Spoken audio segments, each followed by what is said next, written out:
Halo kalian semua para investor dan holders kripto dimanapun kalian berada, welcome back again to this channel ya. Balik lagi dengan saya tentunya di sini. Apa kabar kalian semua? Semoga sehat selalu dan semoga kita bisa sukses terus ke depannya. Oke teman-teman, di video kali ini ya saya bakalan bahas lagi terkait meme coin, dan spesial untuk hari ini saya akan update PP ke kalian semua. Apa aja pembaruan terkait PP untuk hari ini ya teman-teman. Nanti kita akan masuk ke sana, tapi sebelum itu seperti biasa kita akan bahas market dulu untuk hari ini. Kalau kita ngelihat market saat ini ya, kian hari kian memburuk teman-teman. Dari global crypto market cap saat ini mengalami penurunan lagi atau koreksi lagi selama 24 jam terakhir ini, dan koreksinya sebesar 2,44%. Tapi di sini untuk total crypto market volumenya ya ini meningkat di 150% lebih teman-teman. Ada apa sih di balik kenaikan volume ini? Apakah lebih banyak aksi jual atau aksi beli? Ya kita nggak tahu ya teman-teman. Tapi kalau kita ngelihat dari Fear and Greed Index-nya di sini, ini turun 1 poin lagi ya dibandingkan hari kemarin teman-teman. Ini menandakan aksi jual masih cukup tinggi.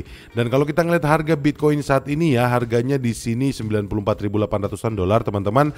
Ini masih cenderung sideways ya dengan hari kemarin, peningkatannya cuma di 0,73%. Tapi ini on the way ke 95.000 dolar ya teman-teman. Mudah-mudahan aja dalam waktu dekat ini Bitcoin bisa retest lagi ke 100.000-nya.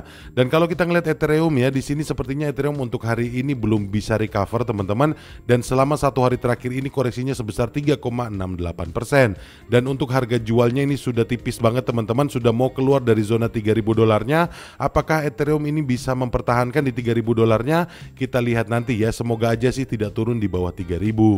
Dan kalau kita ngelihat kondisi meme coin saat ini teman-teman, meme coin masih cukup terpuruk ya, dengan banyaknya aset-aset yang berada di dalam ekosistem meme coin ini mengalami koreksi selama 1 hari terakhir ini. Dan kalau kita ngelihat tren 1 minggunya teman-teman, ini koreksinya cukup dalam ya dari meme coin. Dan kalau kita ngelihat top 5 meme coin aja untuk saat ini yang mengalami peningkatan selama 1 hari terakhir ini cuma Dogecoin teman-teman di 1,58%. Tapi untuk tren 1 minggunya masih minus di 13% ya.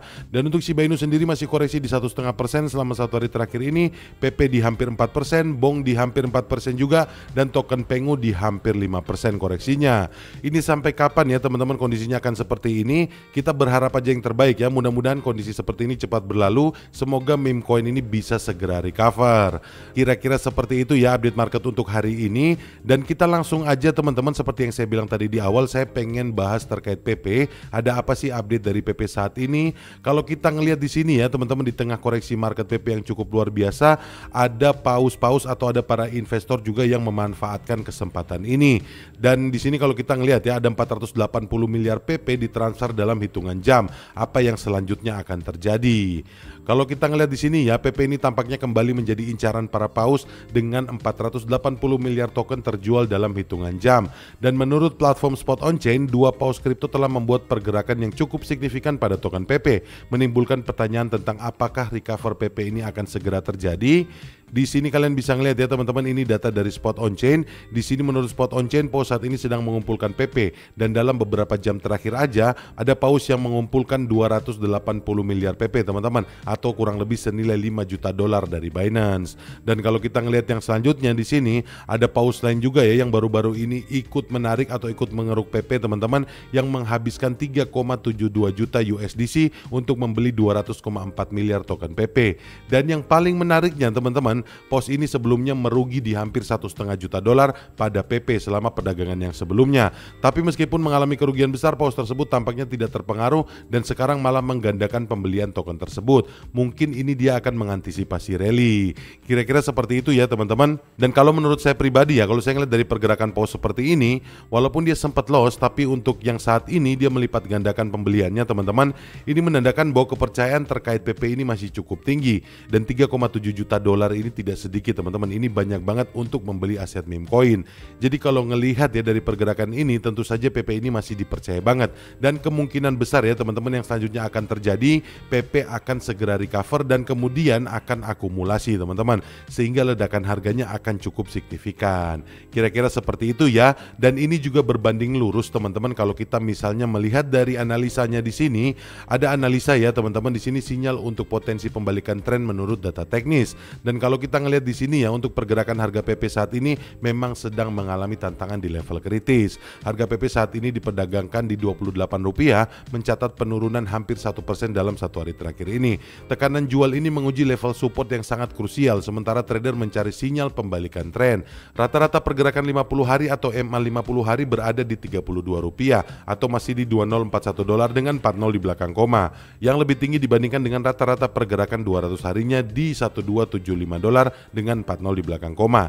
Dan kalau kita ngeliat struktur pasar ini masih bullish ya, tetapi kesenjangan yang semakin menyempit antara kedua indikator ini mencerminkan momentum yang cukup melemah. Tapi di sini kalau kita ngeliat dari indikator teknisnya ya teman-teman, di sini ada potensi untuk pemulihan. Kalau ngelihat dari RSI-nya, PP berada di 43,63, menunjukkan zona oversold, namun belum menunjukkan kondisi ekstrim. Level ini memberikan ruang untuk pergerakan harga lebih rendah atau potensi pemulihan tergantung pada sentimen pasar. Dan kalau kita ngelihat dari MACD-nya di sini, histogram MACD mengindikasikan meningkatnya tekanan bearish dengan crossover ke wilayah negatif. Meskipun demikian, pola historis menunjukkan bahwa kondisi ini seringkali diikuti oleh pembalikan harga yang cukup tajam. Dan kalau kita ngelihat di sini ya, apa yang selanjutnya terjadi untuk PP? Untuk kedepannya ya, PP menghadapi resistance yang paling kuat di $3165 yang bertepatan dengan Bollinger Band atas. Jika level ini berhasil ditembus, token dapat memulai rally menuju $39,5 teman-teman, atau di sekitar $25 dengan 40 di belakang koma. Dan sebaliknya ya, jika level support gagal dipertahankan, harga PP kemungkinan akan menguji level psikologisnya di $23 atau di $15 dengan 40 di belakang koma. Seperti di sini ya teman-teman, indeks ADX atau Average Directional Index pada 1802 menunjukkan tren yang melemah, memberikan indikasi potensi pergeseran arah. Nah, kalau kita ngeliat di sini ya teman-teman, level paling pentingnya yaitu ada di Rp23,74 ini ya teman-teman, atau di sekitar $15. Dan kalau kita ngeliat di sini ya, ini sudah ada di 17 teman-teman. Ini tentunya masih jauh ke 15 ya. Dan semoga aja ya dia masih bisa menembus ke $0,00002 atau ke harga Rp39.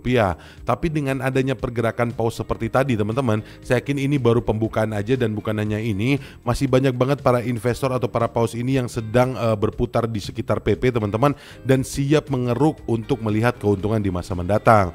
Dan kalau menurut saya, paus dengan uang sebanyak itu berani untuk gambling di PP, menurut saya ini potensinya masih sangat besar, dan menurut saya kepercayaannya masih cukup tinggi untuk PP sendiri. Kira-kira seperti itu ya teman-teman. Jadi buat kalian semua yang pengen berinvestasi di PP ya teman-teman, ini mungkin saat yang tepat untuk masuk karena koreksinya cukup dalam, dan ini kalian bisa buy the dip, atau istilah lainnya kalian bisa membeli dengan potongan atau diskon yang cukup besar.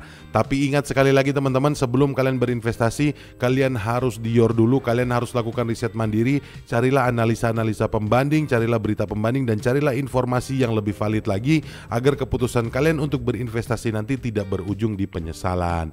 Mungkin kira-kira seperti itu aja ya teman-teman yang bisa saya sampaikan di video kali ini. Semoga video ini bermanfaat untuk kalian semua, dan anyway teman-teman, terima kasih buat kalian semua yang sudah nonton, terima kasih juga buat kalian semua yang sudah subscribe channel ini dan like video ini. Dan akhir kata, sampai ketemu lagi di video-video yang selanjutnya. Bye.